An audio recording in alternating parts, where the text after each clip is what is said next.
"Hey, who's the old lady with the wrench?" Private Dawson asked, glancing toward the edge of the motor pool where a grey-haired woman crouched beside a dusty, beat-up military Humvee.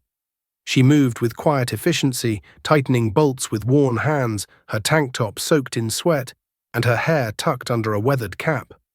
Most of the recruits barely noticed her.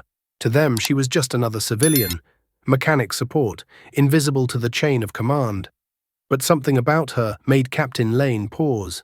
He squinted, eyes fixed not on her face, but on her exposed shoulder, where a dark tattoo peeked through the grime.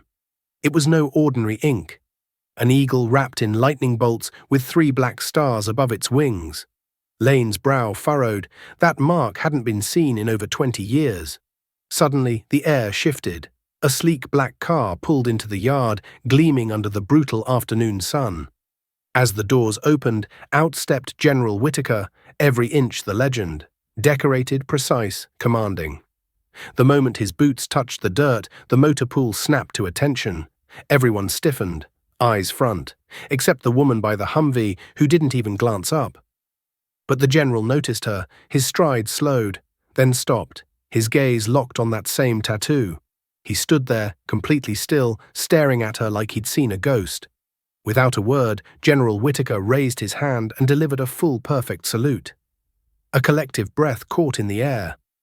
The wrench slipped from the woman's fingers with a soft clatter. She rose slowly, wiping her hands on a grease-stained rag, and turned to face him. Her eyes were cold steel, calm, unreadable. "Didn't think you'd recognize me after all these years," she said, her voice low and even. The general's posture barely wavered, but his voice betrayed emotion.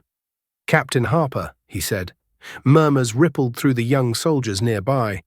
That name hit hard. Some had only heard it in whispers. Rebecca Harper, the mythical figure from an elite unit so covert, most believed it had never existed.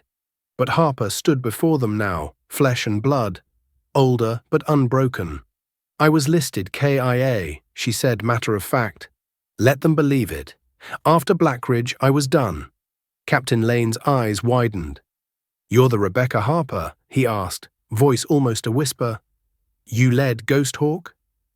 She didn't respond to the awe. She didn't need to. Her silence confirmed everything. The mission at Ember Falls, the escape through enemy territory, dragging wounded soldiers for miles. She had lived it. And then she disappeared, walking away from war and medals into the anonymity of engine oil and torque wrenches. "I found peace here," she continued, gesturing toward the vehicle. "Didn't need a desk or a ceremony, just needed to keep things running. That was enough." The general nodded slowly, still taking her in. "We thought you died out there. I carried your name in.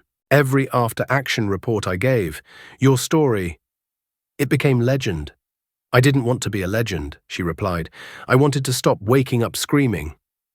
Behind them, a young recruit took a hesitant step forward. "Ma'am," he said, voice trembling, "my uncle, he told me about you. Said a woman carried him through a fire zone when everyone else had bailed. Said she saved his life." Her face softened for a moment. "He made it out?" she asked quietly. "Yes, ma'am. Because of you." The weight of her history settled over the yard like a hush. Every soldier now looked at her differently, not as a grease-stained mechanic, but as a living echo of valor they could only hope to understand.